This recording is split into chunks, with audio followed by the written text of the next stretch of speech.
नमस्ते साथियों। सो कैसे हैं आप सब लोग। मैं रवि फिर स्वागत करता हूं आपके अपने यूट्यूब चैनल सागर कोचिंग क्लासेस गुना में। तो आज अपन बात करने वाले हैं भारतीय संविधान सभा प्रस्तावना के दूसरे भाग की। ठीक है, पहला भाग में डाल चुका हूँ।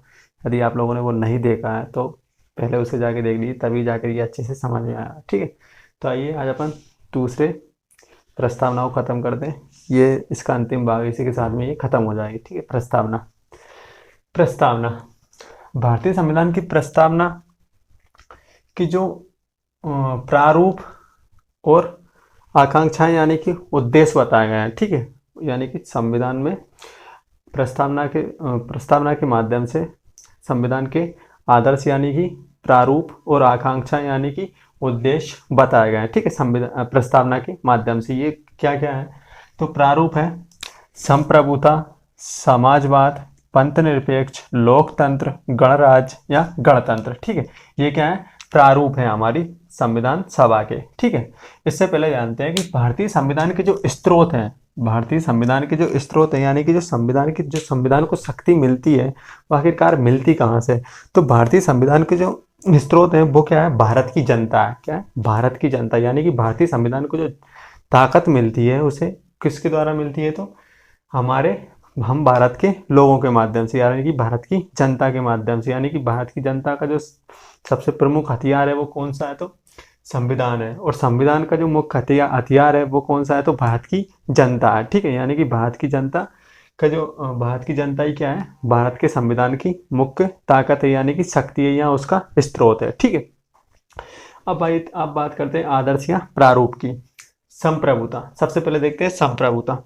संप्रभुता का मतलब है कि भारत अपने आंतरिक एवं विदेशी, बाह्य यानी कि विदेशी निर्णय लेने के लिए स्वतंत्र है। यानी कि अब हम किसी भी देश या किसी भी विदेशी कंट्री या किसी भी विदेशी देश के अपन अधीन नहीं है। क्या, अपन अधीन नहीं, यानी कि उसके अपन अब गुलाम नहीं है।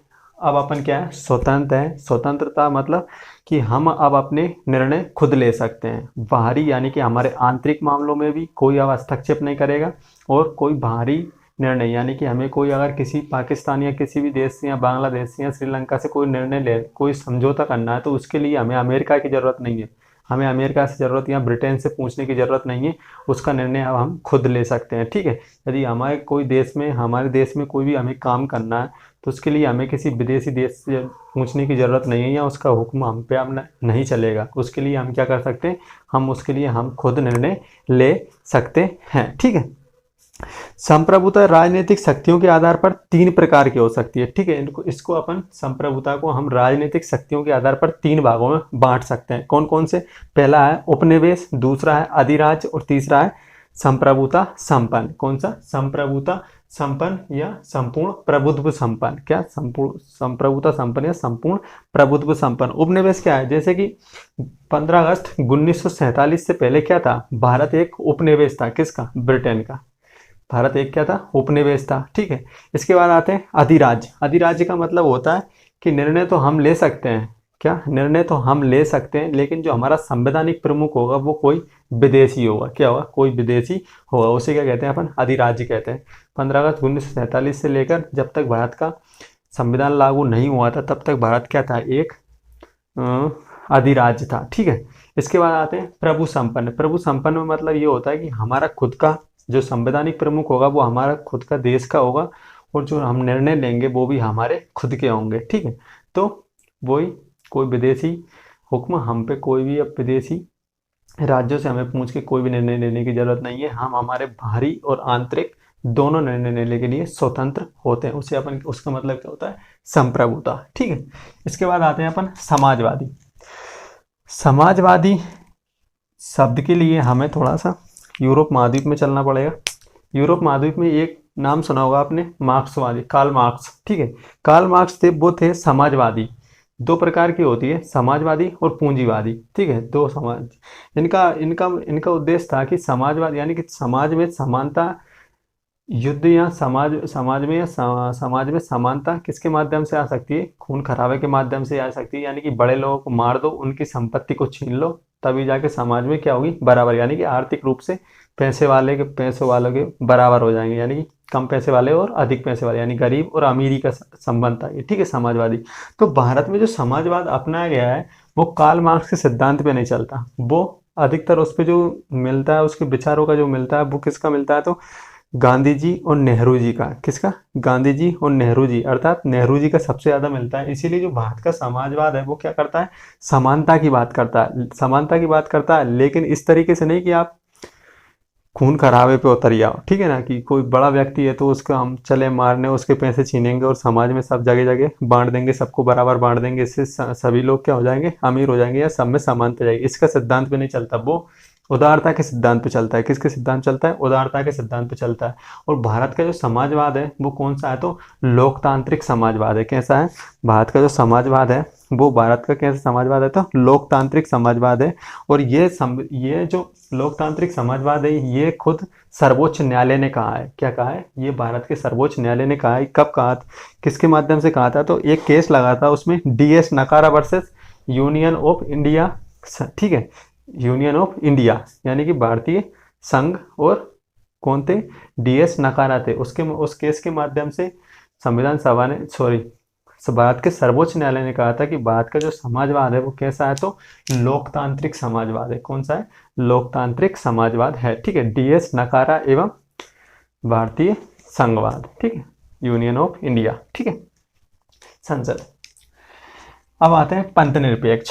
पंथ निरपेक्ष का मतलब है कि हमारा जो राज्य है, यानी कि राज्य का कोई भी धर्म नहीं होगा। राज्य का मतलब यानी कि हमारा जो देश है उसका कोई भी धर्म नहीं होगा, वो ना किसी धर्म के मामले में पड़ेगा, ठीक है, ना तो किसी धर्म का पक्ष करेगा, ना ही उसका विरोध करेगा, ठीक है। वो एक तरीके से साइड से रहेगा। कैसा रहेगा? साइड पे रहेगा, उसे कोई मतलब नहीं है, आप अपने काम संभाल सकते हो, खुद कर सकते हो, थोड़ी बहुत सकारात्मक भूमिका निभा सकता है, यानी कई दंगे फसाद होने के डर से तो वो सकारात्मक भूमिका निभा सकता है, लेकिन किसी का पक्ष नहीं कर सकता, ठीक है।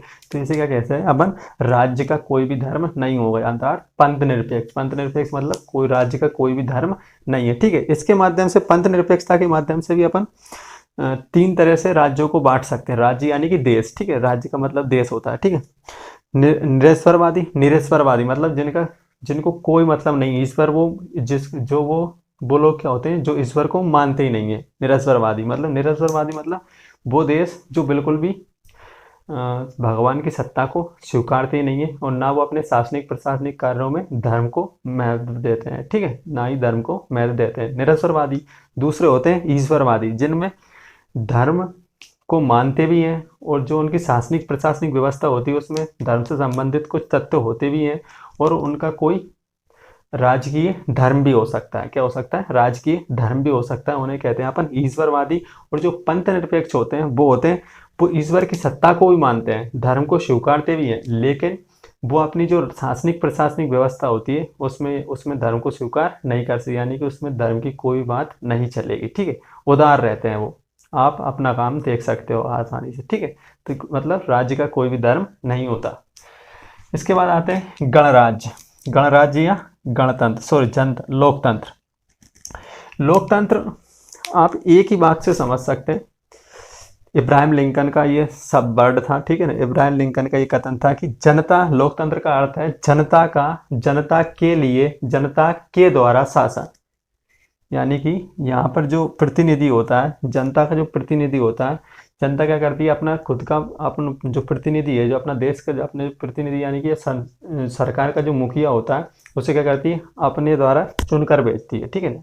तो जनता के द्वारा ही चुना जा रहा है, और वो जनता का ही प्रतिनिधि है, तो जनता के लिए, जनता के द्वारा शासन, ठीक है। ये किसका था? इब्राहिम लिंकन का कथन था, ठीक है। इसी के माध्यम से आप समझ सकते हैं कि जनता ही क्या करती है, भारत की जनता ही क्या करती है, जो सरकार का मुखिया होता है उसको चुन के ही तो भेजती है। वो किसका है? तो जनता का है। जनता जब चाहेगी उसे हटा सकती है, ठीक है ना। तो जनता का ही है ना वो नौकर। तो इसीलिए क्या कर सकते हैं अपन, जनता के लिए, जनता के द्वारा शासन, ठीक है। ये क्या होता है? लोकतंत्र होता है। यानी कि यहाँ पर अपन अपना जो प्रतिनिधि होता है, सरकार का जो मुखिया होता है, उसे अपन चुनकर भेजते हैं, ठीक है, वोट के माध्यम से। एक बार अब दूसरा होता है गणराज्य। कौन सा? गणराज्य या गणतंत्र, ठीक है। लोकतंत्र और गणराज्य और गणतंत्र में अंतर है, इसे आप समझ लेना। गणराज्य का मतलब होता है कि यहाँ गणतंत्र का मतलब होता है दो तरीके से, ठीक है। एक तरफ होता है एक तरफ होता है राजतंत्रात्मक और दूसरी तरफ रखते हैं अपन गणतंत्रात्मक या गणराज्य। राजतंत्रात्मक में क्या होता है, राजा का पुत्र राजा, ठीक है, राजा का पुत्र राजा।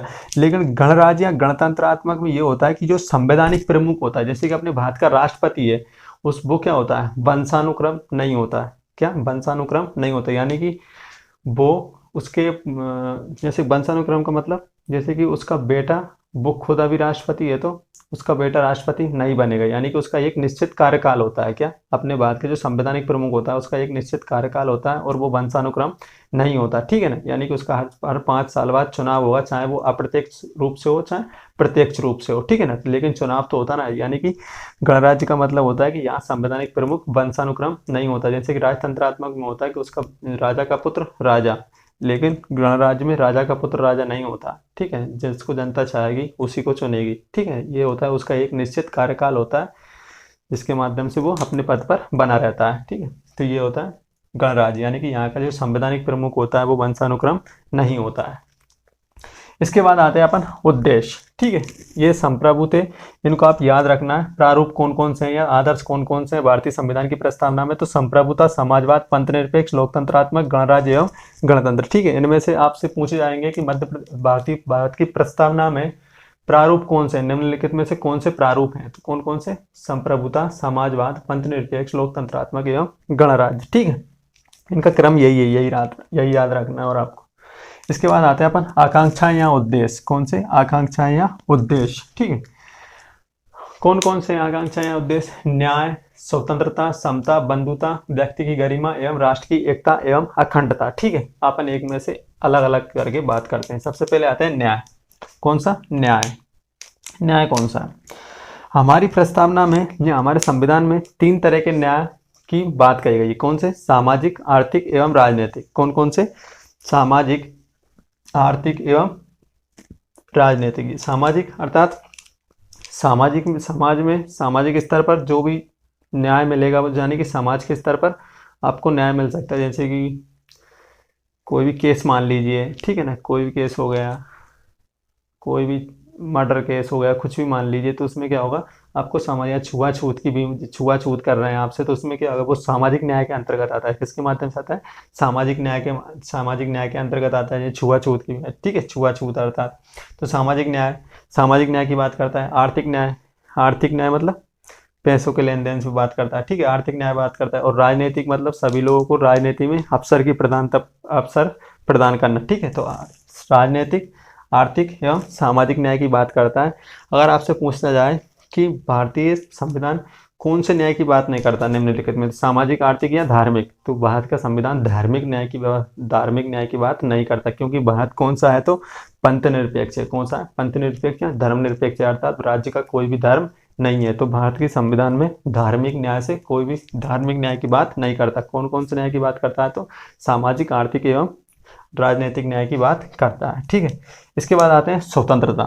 स्वतंत्रता का सीधा अर्थ है व्यक्ति को इस प्रकार की स्वतंत्रता दी जाए कि वह खुद का विकास करे और खुद के विकास के माध्यम से खुद का विकास करे, ताकि उसके विकास के माध्यम से देश का विकास संभव हो सके। यानी कि जैसे कि इनको अपन मौलिक अधिकारों में चर्चा करेंगे, लेकिन अभी मैं बता देता हूँ कि व्यक्ति को इस प्रकार की स्वतंत्रता दी जाए कि वे खुद का विकास करे, ताकि उसके विकास के माध्यम से देश का विकास हो गए। अर्थात जैसे कहीं भी व्यवसाय करने की छूट, ठीक है ना, वाक व अभिव्यक्ति की छूट, ठीक है, कहीं भी रहने की छूट, ये क्या होती है, ये स्वतंत्रताएं होती है, ठीक है। क्या, ये स्वतंत्रता, व्यवसाय करने की छूट, यानी कहीं वो धंधा खोल सकता है या कुछ भी धंधा पानी कर सकता है, ठीक है। तो इसके माध्यम से क्या होगा, यदि कोई व्यक्ति अपनी स्वतंत्रता तभी जाके तो करेगा, तब सरकार यदि उस पर पाबंदियां लगा देंगी तो वो अपना विकास कैसे करेगा, ठीक है ना। जब कोई व्यक्ति स्वतंत्र होगा, वाक व अभिव्यक्ति की आज़ादी, यानी कि उसके बोलने की आज़ादी होगी, कहीं घूमने की आज़ादी होगी, तभी जाके तो वो अपना कुछ काम करेगा ना। कहीं भी व्यवसाय करने की आज़ादी होगी, तभी जाके तो वो अपना विकास कर सकता है। तो व्यक्ति को इस प्रकार की स्वतंत्रता दी जाए कि वे खुद का विकास करे, ताकि जब अपना विकास होगा तो अपन किसका विकास करेंगे, अपने देश का भी विकास होता है, ठीक है, ताकि उसके माध्यम से देश का विकास संभव हो सके, ठीक है। इसके बाद आते हैं समता की। बात करते हैं समता। ये भी सभी लोगों को समानता की बात करता है। ये भी क्या करता है, सभी लोगों के बीच में समानता की ही बात करता है, ठीक है। इसमें आर्थिक और सामाजिक न्याय ले लीजिए आप, ठीक है। सामाजिक स्तर पर और आर्थिक स्तर पर समानता की बात करता है, कौन सी, समता भी। इसके बाद आते हैं व्यक्ति की गरिमा, ठीक है, व्यक्ति की गरिमा। इसके माध्यम से भारतीय जनता में गरिमा की बात कही गई, यानी कि अपन एक नहीं बोलते कि इज्जतपूर्ण, मतलब इज्जत के साथ में अपना जीवन व्यतीत कर सके, ठीक है ना। तो गरिमा अर्थात इज्जत ही है। इसका आर्टिकल 21 में भी वर्णन किया गया है, अपन बात करेंगे जब इसको आगे पढ़ेंगे तब। इसके माध्यम से भारतीय जनता में गरिमा की बात कही गई, यानी कि हर भारतीय अपनी गरिमापूर्ण जीवन को जी सके, ठीक है। इसके बाद आते हैं राष्ट्र की एकता एवं अखंडता। हम जानते हैं कि हमने बचपन से सुना थी भारत में विविधता में एकता है, क्या, विविधता में एकता है, यानी कि सभी लोगों, भारत में सभी तरीके से विविधताएं पाई जाती है, जैसे कि भाषा के आधार पर, ठीक है, रंग रूप के आधार पर, आर्थिक सामाजिक, ठीक है, इनके आधार पर क्या पाई जाती, विविधताएं पाई जाती हैं। लेकिन इसके साथ ही क्या पाई जाती है, भारत में एकता भी पाई जाती है। इसका सबसे अच्छा उदाहरण एक चीज़ देख लीजिए आप, जब भी बात आती है कहीं भी, अगर भारत में एकता में अनेकता में एकता को देखना है तो आप भारत पाकिस्तान का मैच देख लीजिए। उस टाइम पे क्या होता है, पूरा देश एक हो जाता है। कहीं भी युद्ध, चीन, अभी चीन से जैसे डोकलाम विवाद, ये सारे चीज़ चल रहे थे, तब क्या हो रहा था, पूरा देश एक था, सुर में सुर मिल जाते हैं। तो ये क्या होती है, एकता में, सॉरी, अनेकता में एकता की बात करता है। और अखंडता, यानी कि हमारे देश की जो अखंडता है, ठीक है ना, उसको अपन को बनाए रखना है, जैसे दंगे फसाद ना हो, ठीक है। इससे क्या होता है, देश की अखंडता पे चोट पहुंचती है। तो इससे क्या है, तो देश की एकता एवं अखंडता को हमारी बनाए रखना हमारी जिम्मेदारी होती है, ये हमारे उद्देश्य होते हैं, ठीक है। इसके बाद आते हैं बंधुता। कौन सा, बंधुता। बंधुता का मतलब है आपसी भाईचारा, सभी नागरिकों में आपसी भाईचारे की, जुड़ाव की भावनाओं को क्या, जुड़ाव की भावना को प्राप्त करना, ठीक है। प्रस्तावना के माध्यम से क्या करना है, आपसी भाईचारा बढ़ाना, ठीक है। इसका मतलब सीधा सा मतलब है आपसी भाईचारा बढ़ाने या सभी भारतीयों में आपसी जुड़ाव की भावना को प्राप्त करना, ठीक है, बंधुता का। अब आते हैं नेक्स्ट, मैंने ये दो फैक्ट लिखे हैं। एक लिखा है बेरुवारी संघवाद 1960 और केशवानंद भारती केरल राज्यवाद 1973, ठीक है। एक डिबेट उठी थी पहले, मतलब 1960 में, कि क्या भारत की जो प्रस्तावना है वो संविधान का हिस्सा है या नहीं है, ठीक है। जैसे कि आप एक कॉपी ले लीजिए, कॉपी में आपके जो ऊपर से जो फ्रंट पेज होता है, यानी कि जो उसमें ऊपर जिसमें कोई भी नाम वगैरह छुपे रहते हैं, जैसे कोई मान लीजिए आदर्श वगैरह कुछ भी मान लीजिए, उसका जो कवर होता है ऊपर का, तो क्या वो रजिस्टर का भाग है या नहीं है, ठीक है। इस तरीके से, तो क्या प्रस्तावना संविधान का भाग है या नहीं है, इस पे डिबेट चल रही थी। तो 1960, तो आपका आंसर होगा कि 1960 में बेरुवारी केस, कौन सा, बेरुवारी संघवाद मतलब ये था, भारत पाकिस्तान के साथ कुछ अपने क्षेत्र एक्सचेंज, मतलब अदल बदल कर रहे थे, ठीक है ना, अदल बदल कर रहे थे। कुछ भारत हिस्से अपने उन्हें दे रहा था पाकिस्तान को, और पाकिस्तान कुछ भारत को दे रहा था, क्योंकि वहाँ पर पेट्रोलिंग वगैरह कुछ भी दिक्कत आ रही थी उन्हें।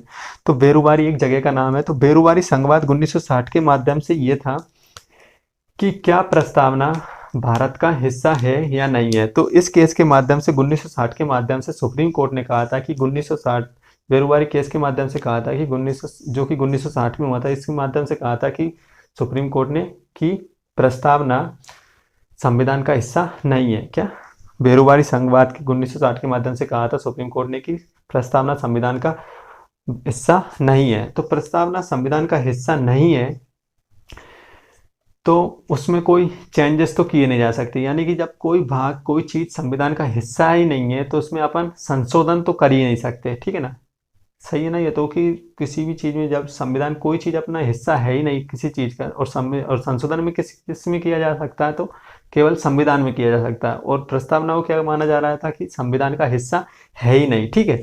लेकिन 1973 में केशवानंद भारती केरल राज्यवाद, ठीक है, ये लैंड रिफॉर्म से था। ये केशवानंद भारती एक मठ के अधिकारी थे, मठ था इनका, जिसके माध्यम से केरल सरकार ने क्या निकाला था, एक लैंड रिफॉर्म निकाला था, यानी कि भूमि अधिग्रहण का क्षेत्र, ठीक है, भूमि अधिग्रहण में। तो उनकी जो जमीन थी उनके मठ में, वो सारी किस्में चलाई जा रही थी। केरल ने जो एक्ट निकाला था उसके माध्यम से, और केरल सरकार ने क्या कह दिया कि जब उस समय किसकी सरकार थी, तो इंदिरा गांधी की सरकार थी। उन्होंने क्या कर दिया, इस जो एक्ट बनाया जो केरल राज्य ने, उसको क्या किस में डाल दिया, तो 9th शेड्यूल में, यानी कि 9वीं अनुसूची में। 9वीं अनुसूची पे कोई भी, यानी कि सुप्रीम कोर्ट कोई भी उस पर कुछ कर ही नहीं सकता था, ठीक है नहीं, यानी कि उस पर कोई बात उठा ही नहीं सकता था।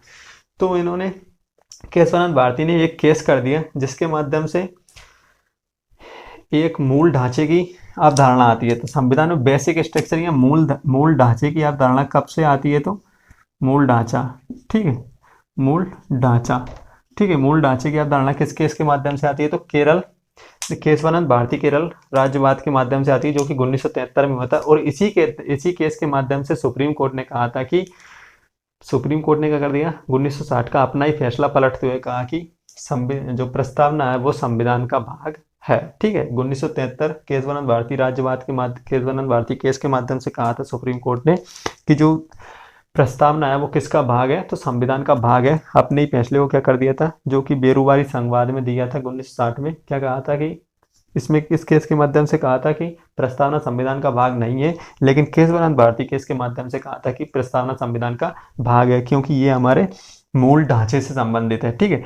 और इसी केस के माध्यम से सर्वोच्च न्यायालय ने कहा था कि जो संसद है वो संविधान के किसी भी हिस्से में चेंजेस कर सकती है, यानी कि संशोधन कर सकती है, लेकिन संसद इतना ध्यान रखे कि संविधान को मूल ढांचे से संबंधित कोई शब्द को चेंज नहीं, यानी कि मूल ढांचे में कोई भी बदलाव नहीं आना चाहिए, यानी कि मूल ढांचे में संसद संशोधन नहीं कर सकती, ठीक है। तो मूल ढांचे यानी कि बेसिक स्ट्रक्चर की जो बात आई थी सामने, वो कब आई थी, तो केशवानंद भारती केस के माध्यम से आई थी, जो कि 1973 में हुआ था। यानी कि संविधान किसी भी भाग में क्या कर सकती है, संशोधन कर सकती है, लेकिन मूल ढांचे में संशोधन नहीं कर सकती है, ठीक है। तो जब 1973 में संविधान सभा जो सर्वोच्च न्यायालय ने क्या कहा कि प्रस्तावना संविधान का भाग है, तो 1976 में क्या हुआ, 42वें संविधान संशोधन अधिनियम 1976 के माध्यम से प्रस्तावना में 3 नए शब्द जोड़ दिए गए। क्या कर दिया, 42वें संविधान संशोधन अधिनियम 1976 के माध्यम से संविधान सभा में 3 नए शब्द जोड़े गए, और वो कौन से थे, तो समाजवादी, धर्मनिरपेक्ष और अखंडता, ठीक है। कौन कौन से थे, समाजवादी, धर्मनिरपेक्ष और अखंडता, ये तीनों शब्द क्या कर दिए गए, 42वें संविधान संशोधन के माध्यम से जोड़ दिए गए, ठीक है, इंदिरा गांधी ने, ठीक है। इस समय भारत में इमरजेंसी लगी हुई थी, ठीक है। तो समाजवादी, धर्मनिरपेक्ष और अखंडता शब्द कब जोड़े गए, 42वें संविधान संशोधन अधिनियम 1976 के माध्यम से जोड़े गए थे, ठीक है। संविधान प्रस्तावना में जोड़ना आसान है, यानी कि आप जोड़ सकते हैं, लेकिन हटाना मुझे नहीं लगता कि इतना ज़्यादा डिफिकल्ट है, क्योंकि जो मूल ढांचे की जो अवधारणा दी थी संविधान, जो सर्वोच्च न्यायालय ने, जो मूल ढांचे से संबंधित जो भी शब्द हैं वो अधिकतर प्रस्तावना में समाहित है, ठीक है। जैसे कि धर्मनिरपेक्ष, पंथ निरपेक्ष, समाजवाद, ये क्या है, भारत की लोकतंत्र, ये क्या है, भारत के मूल ढांचे से संबंधित है, ठीक है।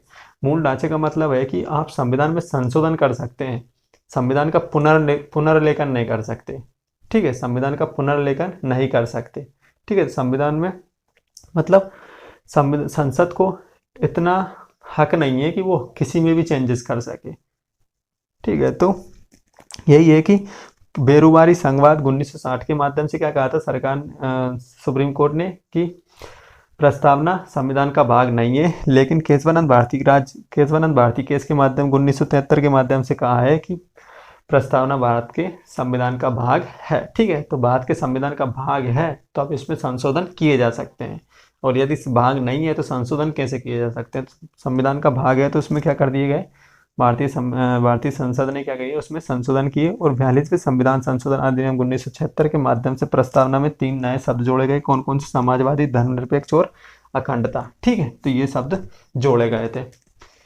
तो ये था भारतीय संविधान की प्रस्तावना, ठीक है। यदि आपको इन चीज़ों के माध्यम से भारतीय केरल राज्यवाद या डिबेट को देखना है आपको, तो आप एक दृष्टि IAS का विकास दिव्यकीर्ति सर का एक वीडियो है, आप उसे भी जाके देख सकते हैं, अभी आया था, ज़्यादा दिन नहीं हुए, 8-10 दिन ही हुए होंगे, आप उसे देख लेना, वो आ जाएगा, ठीक है।